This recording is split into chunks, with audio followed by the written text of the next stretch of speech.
Okay. Yeah? Okay. Sorry. Hi, hello again.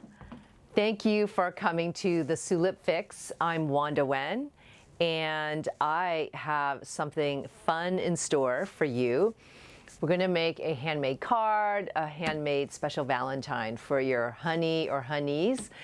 And we're going to use wax paper, which is very common in most households, and some crayon.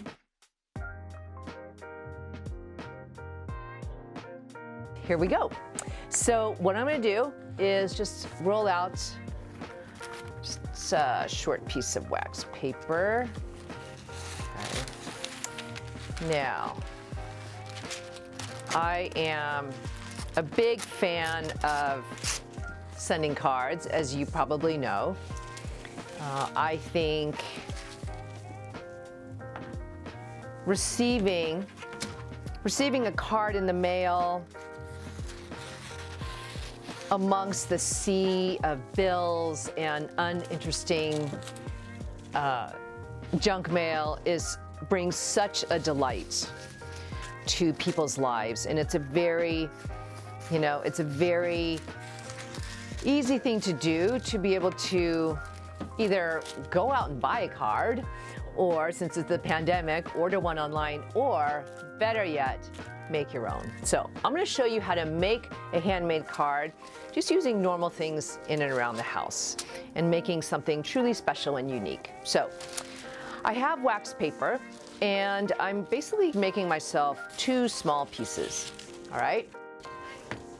I'm going to put the wax side up.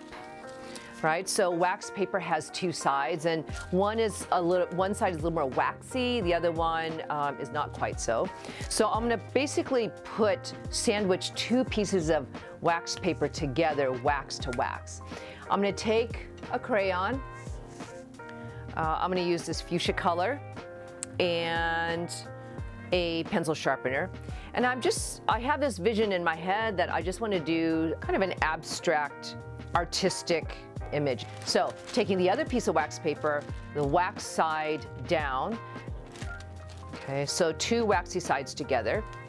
And I want you to see that I have a protective cloth towel.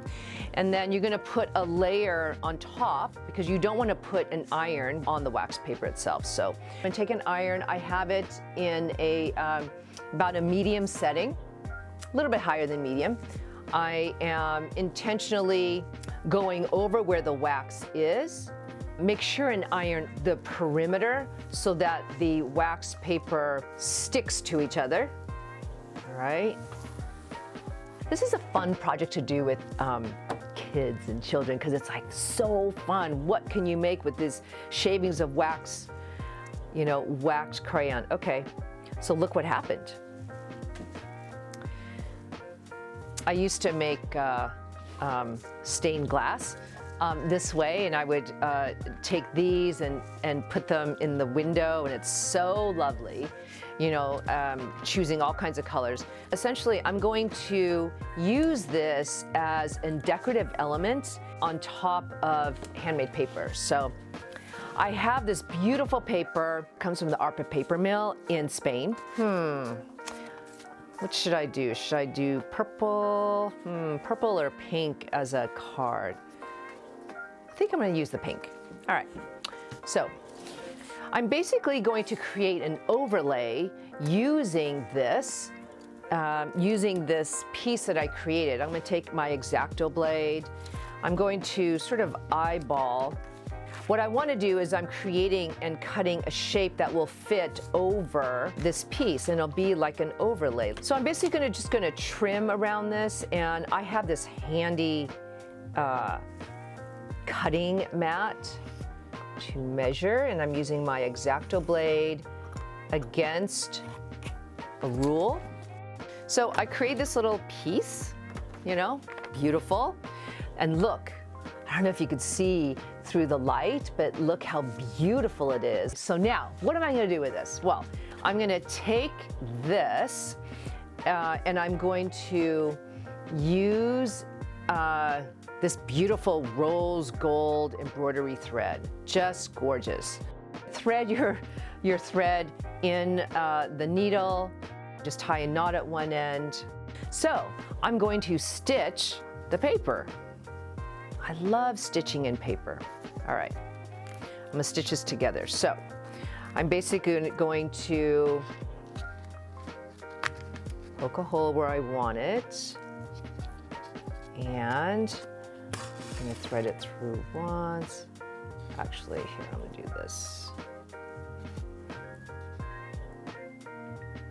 So I kept the thread. You know how embroidery thread, it comes in, it usually comes like 8 strands. I like keeping them all together because it makes for a thick thread width. You actually don't need to tie a knot in the very beginning because I'm gonna tie a knot here. Tie it towards the back, tie my knot. You gotta be careful because when you're working with so many threads, you can kind of get them all twisted. And I'm gonna do it on the other side. So I'm going to thread it through from the back.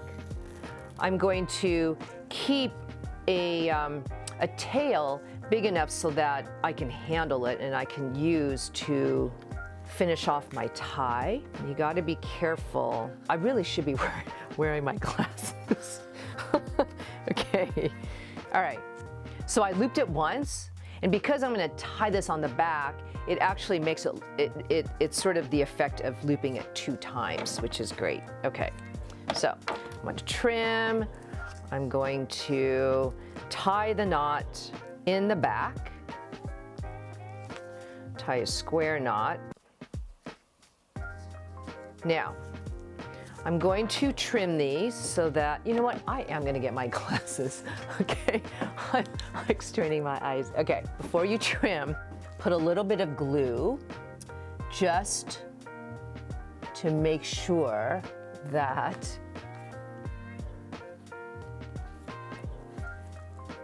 the threads are secure. All right, so, all right.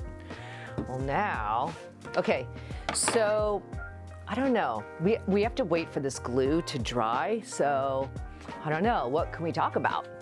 I don't know, Ian, what can we talk about? Should I sing for you? Out of the interest of we don't have time to have these ends dry, I'm just gonna trim. I think it'll be fine. I know my associate crews will be looking at this video going, oh my God, Wanda. That's okay. She is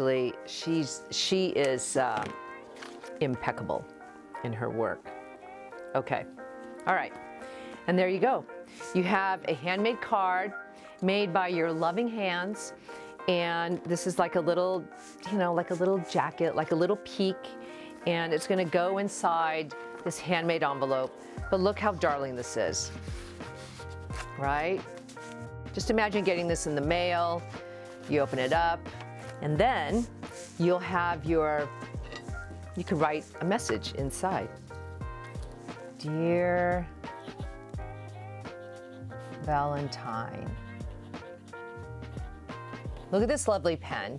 This is a fountain pen, and I use these colored cartridges. They come like this. You know, this happens to be a tin of rose cyclamen ink. And they're little cartridges that, here, I'll open this up. They're little cartridges that basically, here, I don't think I'll get in too much trouble. This is already punctured, but you take this cartridge, you put it inside, you open up the vessel, you'll hear a little poke. You screw on the cap, and then basically the ink just sort of works its way through the threads into the point. And so that's how you can use a fountain pen and beautiful, fun inks. Okay, so I'm just gonna write to my Valentine.